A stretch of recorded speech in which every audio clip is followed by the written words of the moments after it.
الحمد لله وكفى وسلام على عباده الذين اصطفى والصلاة والسلام على سيد الأنبياء محمد المصطفى وعلى آله وأصحابه المجتبى أما بعد فأعوذ بالله من الشيطان الرجيم بسم الله الرحمن الرحيم يا أيها الناس قد جاءكم برهان من ربكم صدق الله مولانا العظيم وصدق رسوله النبي الأمين الكريم ونحن على ذلك لمن الشاهدين والشاكرين والآمنين والحمد لله رب العالمين۔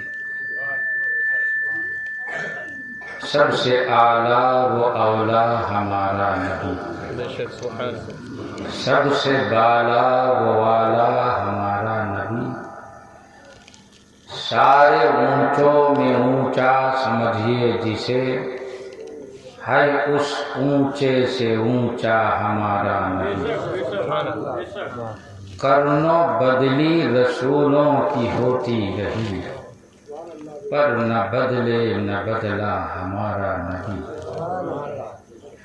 سب چمک والے اجولوں میں چمکا کیے، اندھے شیشوں میں چمکا ہمارا نبی۔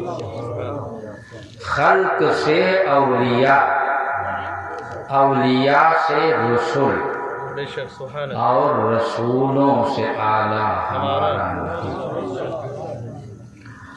ملک کونین میں انبیاء تاجدار، ملک کونین میں یعنی دونوں جہان میں انبیاء کی حکومت ہے، وہی تاجدار ہے۔ ملک کونین میں انبیاء تاجدار، تاجداروں کا آقا ہمارا نبی، تاجداروں کا آقا ہمارا نبی۔ سارے اچھوں میں اچھا سمجھیے جسے، ہے اس اچھے سے اچھا ہمارا نبی۔ اور سارے اونچوں میں اونچا سمجھیے جسے، ہے اس اونچے سے اونچا ہمارا نبی۔ میں نے جس آیت کریمہ کی تلاوت کا شرف حاصل کیا ہے، اس سے متعلق کچھ بولنے سے پہلے آئیے ہم اور آپ مل کر انتہائی محبت و عقیدت کے ساتھ اللہ کے محبوب صلی اللہ علیہ وسلم کی بارگاہ بے کس پناہ میں درود شریف کا نذرانہ پیش فرمان۔ اللہم صلی علی سیدنا مولانا محمد وعلی آل سیدنا مولانا محمد وبارک وسلم۔ صلاۃ و سلام علیک یا رسول اللہ صلی اللہ علیہ وسلم۔ آج مورخہ 18 مارچ 2021 عیسوی بروز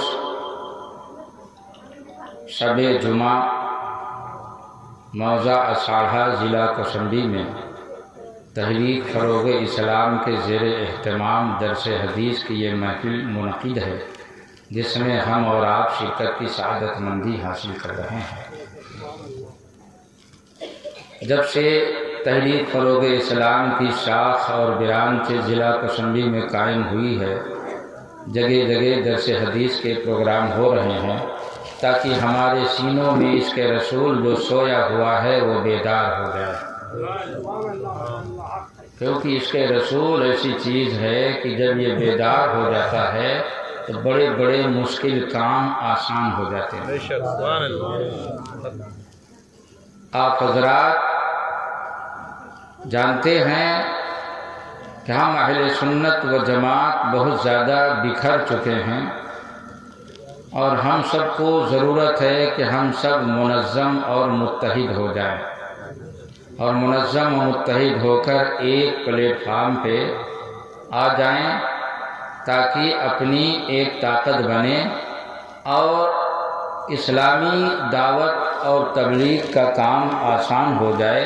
ہمارے سماج میں جو برائیاں ہیں، کمیاں ہیں، جس سے ہم پیچھے جا رہے ہیں، ان کو دور کیا جائے۔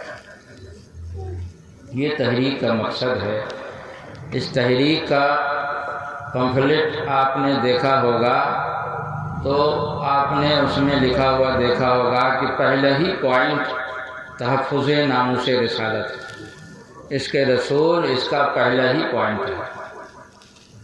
میں نے جس آیت کریمہ کی تلاوت کا شرف حاصل کیا ہے وہ آیت کریمہ ہے یا ایھا الناس قد جاءکم برہان من ربکم، اے لوگوں،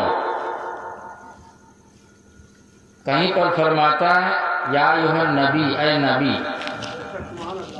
کہیں پر اللہ فرماتا ہے یا ایھا المزمل، کہیں فرماتا ہے یا ایھا المدثر، اور یہاں کیا فرما رہا؟ اے لوگوں، کہیں فرماتا ہے یا ایھا الذین آمنوا، اے ایمان والوں، لیکن یہاں پر اللہ تعالیٰ کیا فرما رہا؟ اے لوگوں، اے ایمان والوں نہیں فرمایا۔ وجہ کیا ہے؟ اے ایمان والوں نہیں، اے لوگوں، کیونکہ جب یہ کہا جاتا ہے اے ایمان والوں تو اس سے غیر ایمان والے نکل جاتے ہیں اور صرف ایمان والے مراد اور مخاطب ہوتے ہیں۔ لیکن جب یہ کہا گیا اے لوگوں تو معلوم ہے کہ مسلم اور غیر مسلم دونوں یہاں مراد ہیں اور دونوں کو پکارا جا رہا ہے۔ اب آپ اچھی طرح جانتے ہیں کہ ہر آدمی جس کے مطلب کی بات ہوتی ہے اس کو پکارتا ہے۔ جس کے مطلب کی بات ہوگی، اسپتال میں ڈاکٹر مریض کو مخاطب کرتا ہے، مدرسے میں مدرس طالب علم کو مخاطب کرتا ہے، اے بچے کہاں جا رہے ہو، کدھر جا رہے ہو؟ ٹرین پر ٹی ٹی سواری کو مخاطب کرتا ہے، ٹکٹ دکھاؤ کہاں جانا ہے۔ معلوم ہوا جس کے مطلب کی بات ہوتی ہے اسے مخاطب کیا جاتا ہے۔ تو آگے جو آنے والا سبجیکٹ اور مضمون ہے اس میں مومن اور غیر مومن دونوں کے مطلب کی بات ہے، تب نہ دونوں کو پکارا جا رہا ہے۔ اور وہ کیا ہے دونوں کے مطلب کی بات؟ وہ ہے محبوب کی تعریف۔ سبحان اللہ، سبحان اللہ۔ کیا کہہ رہا اللہ تعالیٰ؟ اے لوگوں، تمہارے پاس، بے شک تمہارے پاس تمہارے رب کی طرف سے برہان آ گئی، دلیل آ گئی۔ اب سوال یہاں پر یہ ہے، دیکھیے، ایک ہے نبی کی پیدائش اور ایک ہے نبی کی رہائش اور ایک ہے نبی کا آنا۔ تو یہ اگر آپ 10 بجے مجھے بیٹھا دیے ہوتے نا تو اس آیت پر ہم اور تفصیل سے بولتے۔ تو 3 چیزیں ہیں، تینوں کا مطلب الگ الگ ہے۔ نبی کی پیدائش کا مطلب یہ ہے کہ حضور مکہ میں پیدا ہوئے، جو ایک مشہور اور مخصوص شہر ہے۔ لہذا اگر کوئی یہ کہتا ہے کہ حضور صلی اللہ علیہ وسلم کی ولادت اور پیدائش ہر شہر میں ہوئی تو یہ غلط ہے۔ ہر شہر میں پیدائش نہیں ہوئی بلکہ خاص مکے میں ہوئی۔ اب حضور صلی اللہ علیہ وسلم نے رہائش اور سکونت کہاں اختیار کی ہے؟ تو دنیا جانتی ہے کہ ہجرت کے بعد حضور صلی اللہ علیہ وسلم کی مستقل رہائش اور سکونت مدینہ میں رہی۔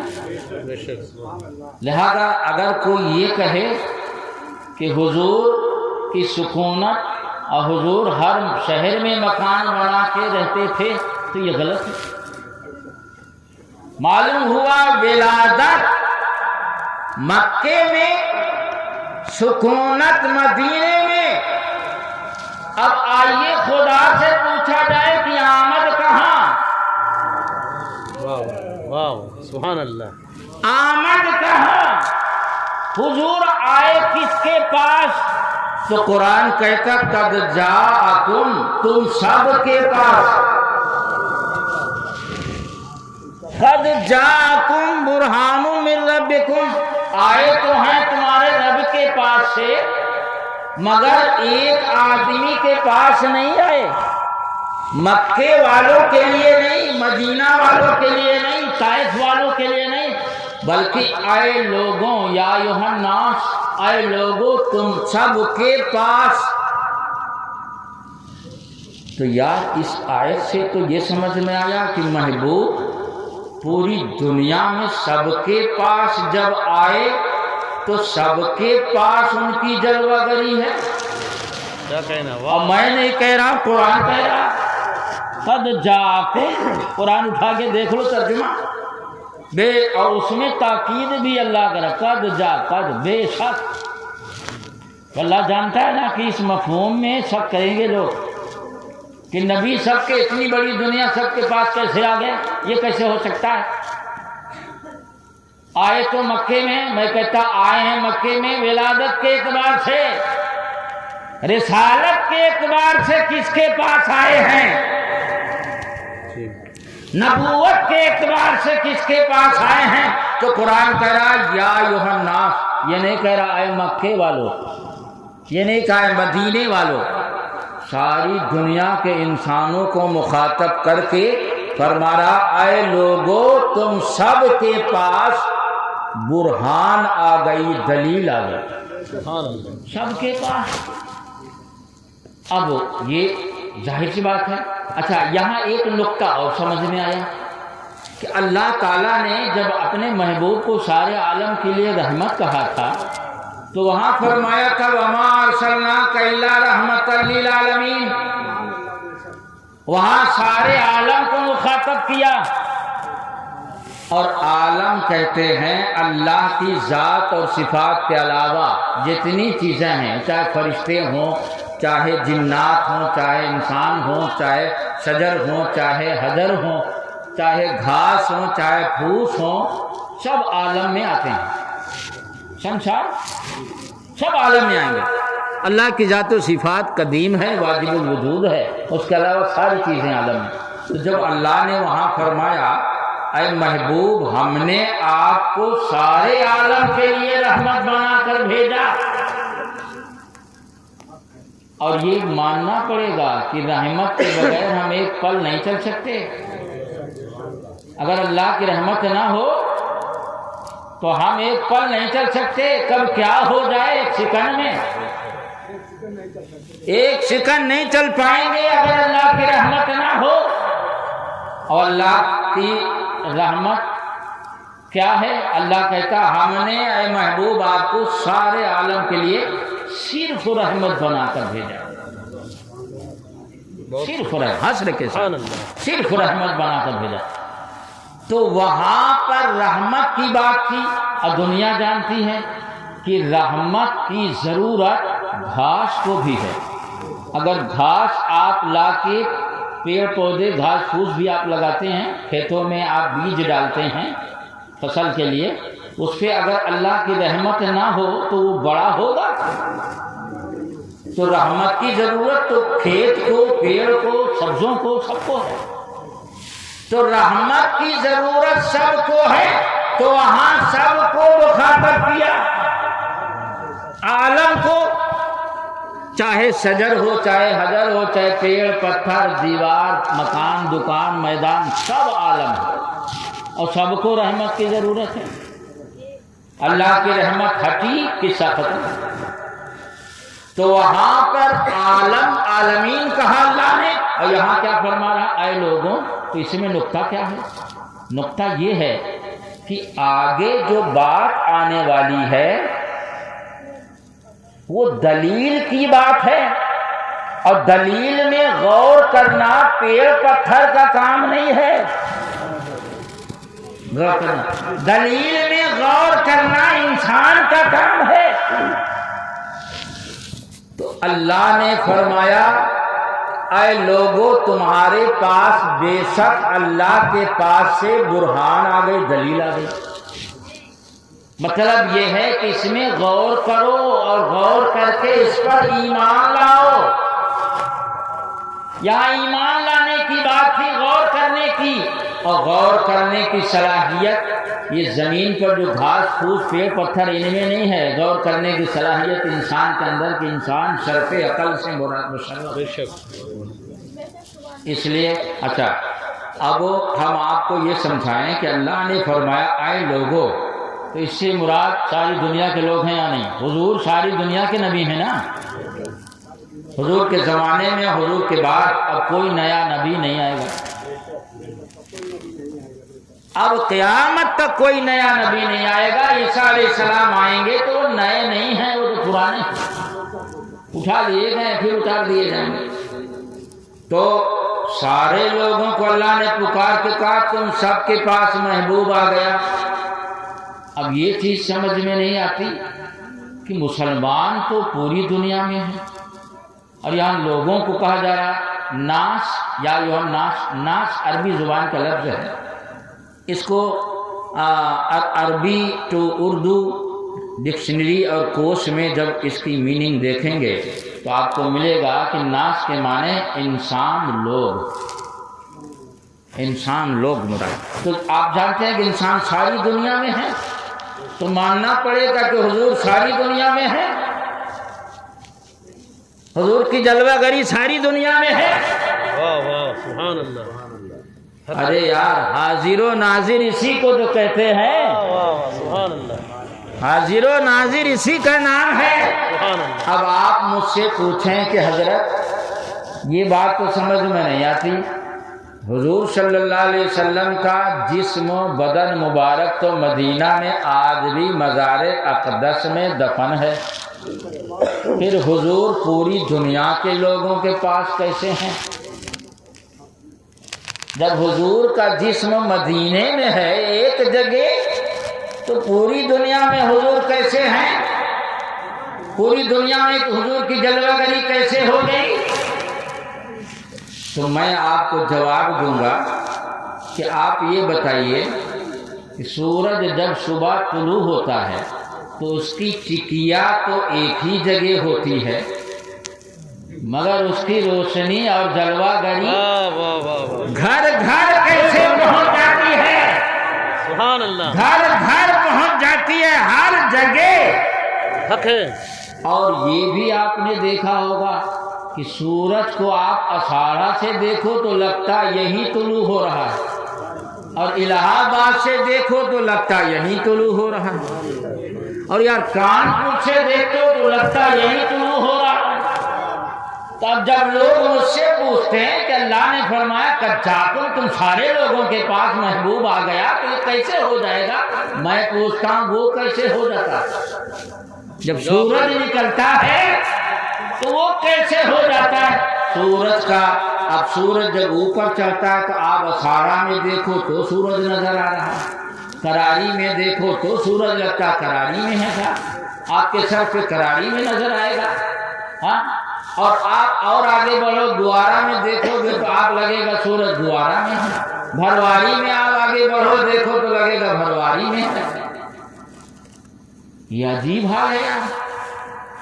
تو سورج کی ٹکیا تو چوتھے آسمان پہ ہے،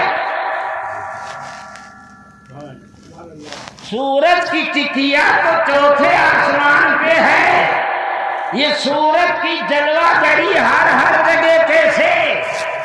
تو کہتے ہیں اس لیے کہ وہ نور ہے، سورج نور ہے، اور نور ہوتا ایک جگہ ہے اور جلوہ گری ہر جگہ ہوتی ہے۔ میں نے کہا مسئلہ حل ہو گیا کہ جب آسمان کے نور کا یہ عالم ہے تو نبوت کے نور کا عالم کیا ہوگا؟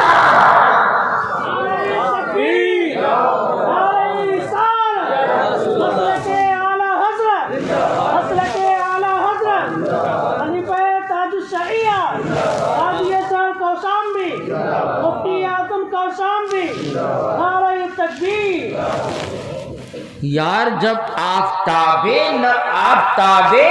آسمان کا یہ عالم ہے تو آفتاب نبوت کا عالم کیا ہوگا؟ آفتاب رسالت کا عالم کیا ہوگا؟ یہ تو میں نے ایک سمجھانے کے لیے مثال دے دیا ہے سورج کی، ورنہ ہمارے حضور سورج کی طرح نہیں ہے، کیونکہ سورج چوتھے آسمان پہ طلوع ہوتا ہے اور اس زمین پر گھر گھر جلوہ گری پہنچاتا ہے۔ ہاں، ورنہ حضور سورج کی طرح نہیں۔ میں فرق انتر بھی بتاتا ہوں، دونوں میں بڑا ڈفرینس ہے۔ ہاں، کیسے؟ اب دیکھیں، یہاں پر آپ اس وقت مغرب کے وقت آپ غور کیے ہوں گے، تقریباً کچھ کم و بیش 6:15 بجے دن ڈوبتا ہے، سورج 6:15 بجے ڈوب جاتا ہے۔ اور آپ بمبئی چلے جائیں، وہاں آپ جانے کے بعد دیکھیں کہ 25 منٹ کے بعد سورج ڈوبتا ہے۔ یہ پچھم ہے بمبئی۔ اور پورب آپ چلے جائیں اڑیسہ، جو اڑیسہ میں میں نے حضور مجاہد ملت کے آستانے پر حاضری دی ہے، میں نے دیکھا وہاں کہ جب یہاں 6 بجے دن ڈوبتا ہے تو وہاں 5:30 بجے دن ڈوبتا ہے، آدھا گھنٹہ پہلے۔ جی غور کیجیے، تو یہ تو ماننا پڑے گا کہ جہاں سورج ڈوب گیا وہاں جلوہ گری ختم، اور جہاں طلوع ہے وہاں اس کی روشنی جلوہ گری ہے، تو اور سورج ہوگا جو کبھی کہیں اور یہ بھی آپ جانتے ہیں کہ یہاں پر اس وقت رات ہے نا، تو کہیں دن ہوگا،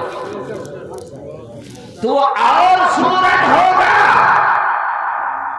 جو کبھی روشنی دے اور کبھی نہ دے۔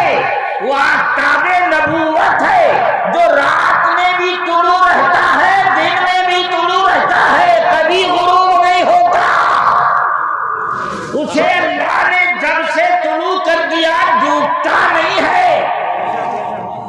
وہ آفتاب آسمان ہے جو ڈوب جاتا ہے، یا آفتاب رسالت اور امام الانبیاء ہے کہ نہ کبھی ڈوبا ہے نہ کبھی ڈوبے گا۔ وہ روشنی دن میں دیتا، رات میں نہیں دیتا۔ یہ ایسا عجیب و غریب آفتاب نبوت ہے کہ رات میں دیکھو تو روشنی دے رہا، دن میں دیکھو تو روشنی دے رہا، رات میں بھی نور ہدایت، دن میں بھی نور ہدایت۔ ابریز شریف کا ایک واقعہ مجھے یاد آیا، اب میں اس بات کو تھوڑا اور وضاحت سے سمجھا دوں کہ ابریز شریف ایسی معتبر کتاب جس میں مشکات شریف جیسی کتابوں میں حوالہ دیا گیا، اور اس میں جو واقعہ بیان کرنے جا رہا ہوں اس کو ہمارے بزرگوں نے بھی معتبر مانا ہے۔ دارالعلوم دیوبند کے سابق شیخ الحدیث حسین احمد ٹانڈوی نے فتاویٰ شیخ الاسلام، ان کی کتاب آتی ہے، اس میں بھی اس واقعہ کو نقل کر کے معتبر مانا۔ تو لکھا کہ ایک جگہ ایک ولی بیٹھے ہوئے تھے اور کچھ اور لوگ وہاں پر بیٹھے تھے، تو ان لوگوں نے ان بزرگ سے پوچھا کہ حضرت یہ بتائیے کہ حضور صلی اللہ علیہ وسلم کا امت سے کیا تعلق ہے، امت سے کیسا تعلق ہے؟ تو انہوں نے فرمایا کہ امت سے حضور صلی اللہ علیہ وسلم کا تعلق ایسا ہے کہ حضور کے سینے سے جیسے سورج سے کرن نکلتی ہیں، جو میں موضوع اٹھایا اسی کی تفسیر کر رہا ہوں، جو جیسے سورج کی سے کرن نکلتی ہیں، اب کرن نکل کر تو جہاں تک وہ سورج اس کی حد ہوتی ہے تو وہ وہاں تک کی کو لوگوں کو روشنی پہنچاتا ہے، روشنی اس کو پہنچاتا ہے۔ مگر یہ بھی دیکھیے گا کہ سورج ایک وقت میں پوری دنیا کو روشنی نہیں پہنچاتا، اور میرے مصطفیٰ ایک وقت میں پوری دنیا کو نور ہدایت پہنچا رہے ہیں۔ سبحان اللہ۔ اب آپ یہ کہیں کہ پھر کوئی مومن کوئی کافر کیوں ہے؟ تو میں آپ سے عرض کروں گا کہ بھائی سورج جب صبح نکلتا ہے تو وہ یہ نہیں دیکھتا کہ کون مومن ہے کون کافر ہے، سب کو روشنی دیتا ہے۔ اب کوئی روشنی نہ لینا چاہے وہ خود ہی بل میں گھس جائے، گھر کے اندر گھس جائے، شامیانہ کے نیچے چلا جائے، پیڑ کے نیچے چلا جائے، تو اس میں سورج کا کیا قصور ہے؟ اسی طرح نور ہدایت اس بارگاہ نبوت سے سب کو پہنچ رہی۔ اب یہ اپنا معاملہ ہے، کوئی لے رہا کوئی نہیں لے رہا، پردہ ڈال دیتا ہے۔ تو پردہ ڈال دو گے تو سورج کی روشنی تو روک جائے گی نا، تو اگر کوئی پردہ ڈال کے سورج کی روشنی کو روک دے تو یہ اس کا اپنا قصور ہے۔ تو اسی طرح آفتاب نبوت سے نور ہدایت تو پوری دنیا میں پھیل رہی، کیسے؟ تو انہوں نے فرمایا کہ حضور صلی اللہ علیہ وسلم کے سینے سے جیسے سورج سے شعاعیں نکلتی ہیں ویسی شعاعیں نکلتی ہیں، کرن، اور جتنے دنیا میں مومن پائے جاتے ہیں ایک ایک کرن ایک ایک مومن کے سینے میں ایمان سے متعلق ہے۔ غور کیجئے گا، ایک ایک کرن ایک، اور ان بزرگ نے اس کو دلیل سے بھی ثابت کیا، ایک ایک کرن ایک ایک مومن کے سینے میں جا رہی ہے اور دل میں جہاں ایمان ہے اس سے وہ جڑی ہوئی ہے۔ تو ان لوگوں نے کہا کہ حضرت اگر وہ کرن اگر دل سے اس کرن کا تعلق و سمبندھ ختم ہو جائے، کہا جس کے سینے سے اس نور نبوت کی کرن کا تعلق ختم ہو جاتا وہ فوراً کافر ہو جاتا، فوراً کافر ہو جاتا، ختم۔ یہ ایک ایسی بات ہے کہ اگر آپ کسی کو دیکھو کہ بھٹک گیا تو سمجھ لو کہ حضور اس سے ناراض ہو گئے اور کرن کو سمیٹ لیا، کرن کو سمیٹ لیا ہے۔ تو وہاں پر جو لوگ تھے ان میں سے کچھ لوگوں نے کہا کہ ہم اس واقعہ کو یہ واقعہ ہماری سمجھ میں نہیں آتا، ہم اس کو نہیں مانتے، اب اس کو ہم کو اس طرح سمجھا دیں، اس طرح مطمئن کر دیں کہ ہم کو یقین ہو جائے۔ تو حضرت نے فرمایا کہ اگر آپ لوگ اجازت دیں تو پھر ہم قاعدے سے سمجھا دیں۔ وہ صاحب کرامت ولی تھے، کام سمجھا دیں، کام اگر رسول سمجھا دیجیے۔ تو کہنے لگے کہ ٹھیک ہے، میں کرن کو حضور کے جو سینے سے آ رہی اس کرن کو تم لوگوں کے سینے سے روک دیتا ہوں۔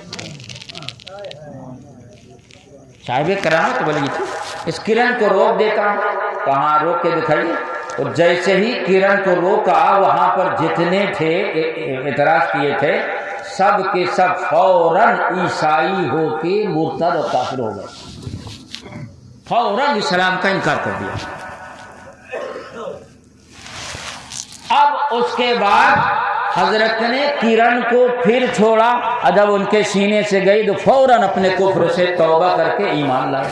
سبحان اللہ، وہ جتنے تھے حضرت کے قدم پہ گر گئے اور کہا کہ حضرت بے شک وہ نہ تھے تو کچھ نہ تھا۔ اب اس شعر کا مطلب سمجھو، وہ نہ تھے تو کچھ نہ تھا، وہ نہ ہو تو کچھ نہ ہو، جان ہے وہ جہان کی، جان ہے تو جہان ہے۔ سبحان اللہ، وہ جس دن نہ ہوں گے ہم مومن نہ ہوں گے۔ یہ ہمارے سینے میں جو ایمان کا چراغ روشن ہے یہ صدقہ ہے مدینے کے تاجدار کا، بے شک یہ صدقہ ہے میرے مصطفیٰ کا۔ اب اور آگے کی آیت کی تفصیل تھوڑی سی سن لیجئے۔ دیکھیے، ایک ہے دلیل اور ایک ہے برہان۔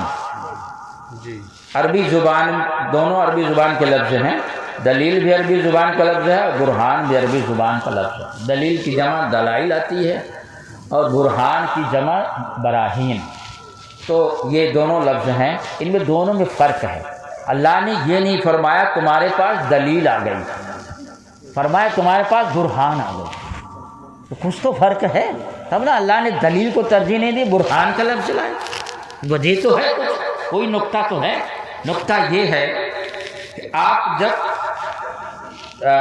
دلیل اور برہان کی پریبھاشا اور ڈیفینیشن دیکھیں گے کتابوں میں تو فرق ملے گا۔ برہان کہتے ہیں اس دلیل کو جو ایسی قطعی اور ایسی مضبوط دلیل ہو کہ کوئی مخالف اسے توڑ نہ سکے، اور دلیل کہتے ہیں اس کو جو مضبوط بھی ہو سکتی ہے، کمزور بھی ہو سکتی ہے، وہ عام ہے۔ اللہ نے اپنے محبوب کو یہ نہیں فرمایا کہ میرا محبوب دلیل والا ہے، بلکہ فرمایا میرا محبوب خود دلیل ہے۔ غور کیجیے، برہان کے معنی دلیل والا نہیں ہوتا، برہان کے معنی ہے دلیل۔ تو معلوم میرے مصطفیٰ دلیل والے نہیں، خود دلیل ہے، خود دلیل ہے۔ اب یہ بھی ایک سمجھنے کی بات ہے۔ اچھا آپ ایک بات بتائیں، یہ مکان توصیف صاحب کا ہے، ہاں، اگر اس مکان کو میں کہوں کہ یہ مکان توصیف ہے تو آپ کہیں عجیب آدمی ہے، یہ مکان توصیف تھوڑے، توصیف مکان نہیں ہے، توصیف مکان والے ہیں۔ مکان تو الگ چیز ہے، والا الگ چیز ہے۔ تو بھائی دلیل الگ چیز ہے، دلیل والا، لیکن اللہ نے اس میں راز کیا ہے، نقطہ کیا ہے کہ اللہ نے اپنے محبوب کو یہاں پر یہ نہیں فرمایا کہ میرا محبوب دلیل والا ہے، بلکہ کیا فرمایا، میرا محبوب سراپا دلیل ہے۔ سبحان اللہ، سراپا دلیل کہہ رہا ہے۔ بے شک۔ کیوں؟ نقطہ کیا ہے اس میں؟